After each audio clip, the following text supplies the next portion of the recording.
নমস্কার, দেখছেন talk to Bangla. আমি অভিষেক রয়েছে আপনাদের সাথে। এই মুহূর্তে যে খবর নিয়ে উপস্থিত হয়েছি, 32 লক্ষ কোটি টাকা ডুবলো মাত্র একদিনে।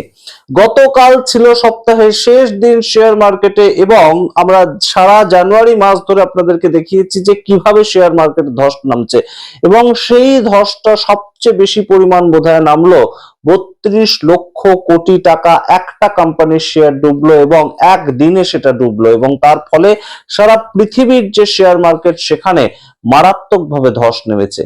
এবং এই ঘটনা ঘটেছে মাইক্রোসফট কোম্পানির সঙ্গে। মাইক্রোসফট আপনারা জানেন বহু বড় কোম্পানি এবং বহুদিনের কোম্পানি, এবং তাদের শেয়ারে এই মুহূর্তে 32 লক্ষ কোটি টাকার ধস, এবং সেটাও সবচেয়ে গুরুত্বপূর্ণভাবে ভারতবর্ষকে খুব বেশিভাবে এফেক্ট করেছে। কারণ ভারতবর্ষ সবচেয়ে বড় এক্সপোর্টার, মাইক্রোসফট কোম্পানির সবচেয়ে বড় এক্সপোর্টার হচ্ছে ভারতবর্ষ, এবং সেখানেই স্টক মার্কেটে এই ধরনের ধস, এই ধরনের মাইক্রোসফট কোম্পানি ক্র্যাশ করেছে, সেটা একটা বড় সড়ো এফেক্ট ফেলেছে গতকাল। আপনাদেরকে সামগ্রিক ঘটনাটা বলবো, এবং অবশ্যই বলবো যে এই মুহূর্তে সোনার দাম কোন পর্যায়ে পৌঁছেছে। সোনার দাম এই মুহূর্তে শুনলে আপনারা রীতিমতন চমকে উঠবেন।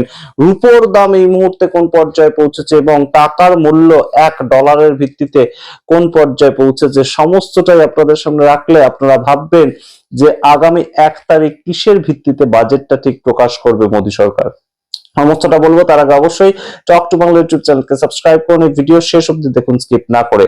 আপনাদেরকে প্রথমেই জানাই যে তিনটে যে দাম বললাম সেই দামগুলো কোন কোন পর্যায়ে দাঁড়িয়ে আছে। 10 গ্রাম সোনার দাম 1,70,000 টাকা।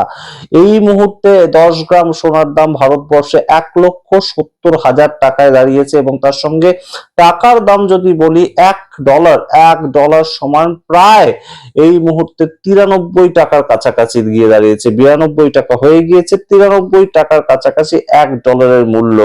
এবং সঙ্গে সঙ্গে রুপোর দাম সেটাও কিন্তু প্রচুর পরিমাণ বেড়ে গিয়েছে।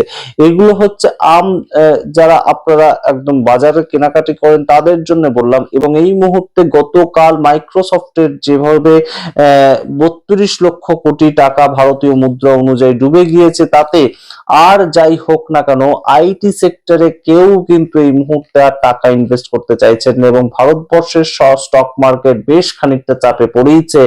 সেটার অন্যতম একটা কারণ হচ্ছে কিন্তু ট্যারিফ চাপানো, আমেরিকার ট্যারিফ চাপানো, সেটা যেমন একটা প্রভাব ফেলেছে, ঠিক তেমন ভাবে ইনভেস্টররা আর এই মুহূর্তে ভারতবর্ষে ইনভেস্ট করতে চাইছেন না।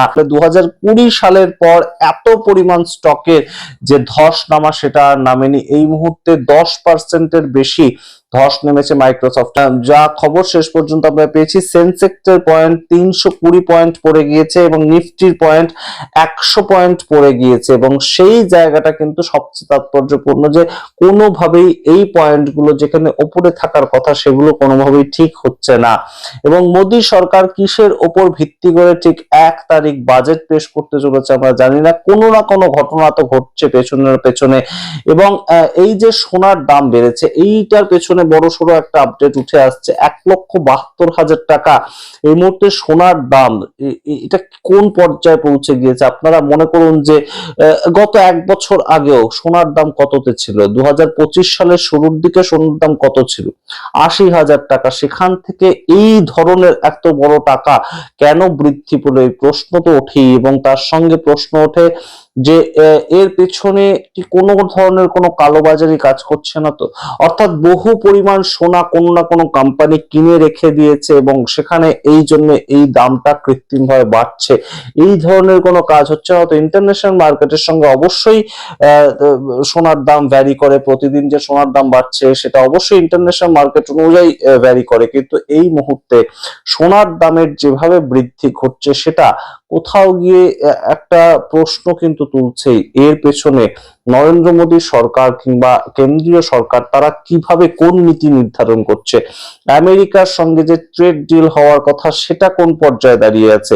এবং অবশ্যই বৈদেশিক ভাবে ডলারের দাম, ওয়াইজ টাকার দামটা এত পড়ছে কেন? কেন 90 টাকাটা আরো পেছনের দিকে আসছে না, অর্থাৎ 88 টাকা বা 85 টাকা হচ্ছে না কেন?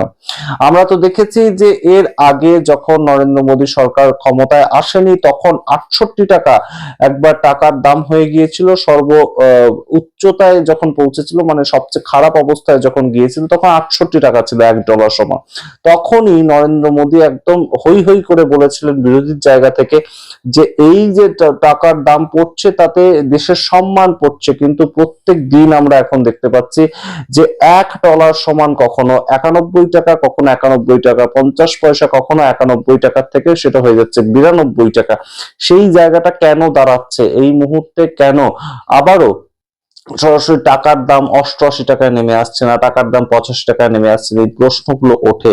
এবং এই যে প্রত্যেকটা জিনিস, সোনার দাম বলুন, তার সঙ্গে নিফটি বলুন, তার সঙ্গে স্টক মার্কেট বলুন, কিংবা সেন্সেক্স বলুন, প্রত্যেকটা জিনিস কিন্তু ইন্টারকানেক্টেড, একটার সঙ্গে আরেকটা কিন্তু অঙ্গাঙ্গি ভাবে যুক্ত। অর্থাৎ একটা যদি বাড়ে আরেকটা বাড়বে, আরেকটা যদি না কমে আরেকটা কমবে না। এই বিষয়গুলো কিন্তু অবশ্যই খুব গুরুত্বপূর্ণভাবে কাজ করে। এবং এই মুহূর্তে এই যে সফটওয়্যার মাইক্রোসফটের যে কোম্পানিতে ধস নামলো, তার প্রভাব সবচেয়ে বেশি ভারতীয় যে স্টক মার্কেট সেখানে পড়েছে। তার কারণ সেই যে আপনাদেরকে বললাম, ভারতবর্ষ সবচেয়ে বেশি এক্সপোর্টার, মাইক্রোসফট কোম্পানির ক্ষেত্রে ভারতবর্ষ সবচেয়ে বেশি এক্সপোর্টার, এবং সেই ব্যবসায় তাদের সবচেয়ে বেশি ধাক্কাটা লাগবেই। এবং এই মুহূর্তে শুধুমাত্র মাইক্রোসফটের শেয়ার যদি এইভাবে ধস নামে, 32 লক্ষ কোটি টাকা একদিনে পড়ে যায়, তাহলে টিসিএস এ কিংবা অন্যান্য বিভিন্ন যে কোম্পানিগুলো রয়েছে তাদের ক্ষেত্রে, আইটি কোম্পানি, তাদের ক্ষেত্রে মানুষ কি আর টাকা শেয়ারে ইনভেস্ট করতে উদ্যত হবে? এবং অবশ্যই এই মুহূর্তে এইগুলোর উপর কিন্তু অবশ্যই নির্ভর করে ভারতবর্ষের অর্থনৈতিক সংস্থান কোন পর্যায়ে যাবে। আমরা আশা করব 1 ফেব্রুয়ারি আপনাদের অবশ্যই বাজেটের সম্বন্ধে আমরা যখন বলবো, বিশ্লেষণ করব, প্রত্যেক বছরই করি, গত বছরও করেছিলাম, তখন ভালো কোনো সুরাহা দেখাতে পারবেন নির্মলা সীতারামন।